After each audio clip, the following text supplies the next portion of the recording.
One of the best pa rin talaga na puntahan ngayong 2025 ay ang Baguio City. Na kahit tight ang budget mo, masusulit at masusulit mo pa rin ang pagpunta dito. Hi fellas, it's me again, Jessa. Not a pro, but a believer. Ako na lang ba yung namamasyal ng budgeted ang pera? Kasi napapansin ko hindi na kayo nagpa-budget eh.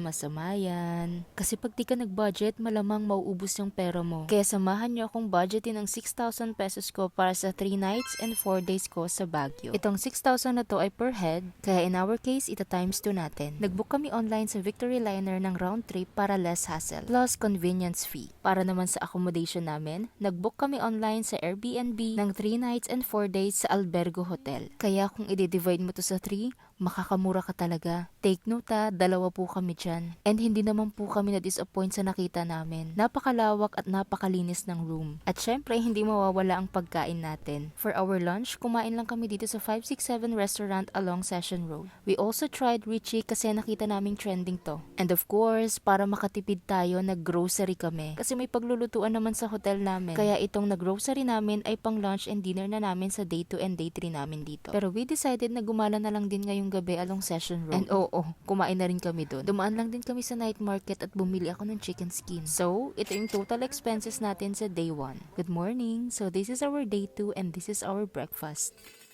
Nagluto kami ng sopas kasi gusto namin malamig eh. So, itong niluto nating sopas ay good for breakfast and lunch na siya. O, diba tipid? Pumunta rin kami dito sa Lilikha kasi nagtitrending din siya. Dito sa Lilikha, marami kang mga stores na pagpipilian. Since gusto namin magkape, we tried their espresso and Spanish latte. Dito naman sa may Viscos Restaurant, isa sa mga paborito ko to. Nag-order lang kami ng ube cake, strawberry cheesecake at nachos. Pumasok lang din kami dito sa The Good Shepherd store at hindi namin alam na mapapabili kami ng pastries nila. And this is our dinner for our day 2. Here's the total!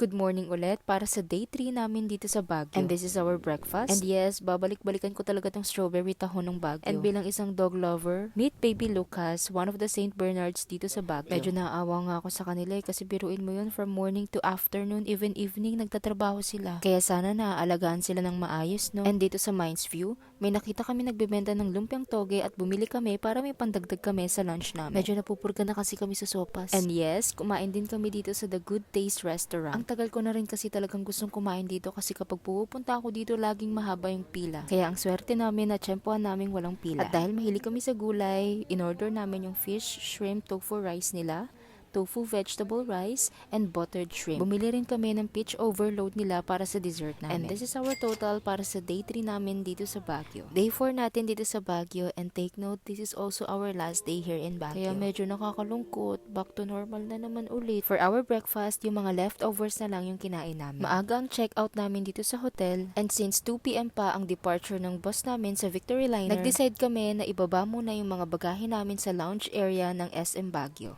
Nasa may parking area lang yung lounge area nila kaya madali mo lang makikita. So this is the price since malaki ang bagahe natin. Napaka-convenient din talaga tong lounge area ng SM Baguio para sa mga turistang katulad namin. Para may time pang makapasyal with no hassle. Nag-lunch lang din kami dito sa 50's Diner and then we ordered the cordon bleu and tempura moriawasi. And for our dessert, bumalik lang kami dito sa may SM Baguio para magpahupa ng oras. We ordered buko smoothie and strawberry banana smoothie dito sa Chaya. And this is the total of our expenses ng day 4 namin dito sa Baguio. At syempre bago natin makalimutan, syempre nag-taxi din kami. Kaya this is our overall expenses for 3 nights and 4 days dito sa Baguio. So alam nyo na yung susunod, edi syempre uwian na. Ayaw man nating umuwi, pero kailangan nating umuwi kasi nga may work tayo. Alipin tayo ng salapi. Kaya bye for now Baguio, alam ko at naniniwala ako na babalik ako dito soon.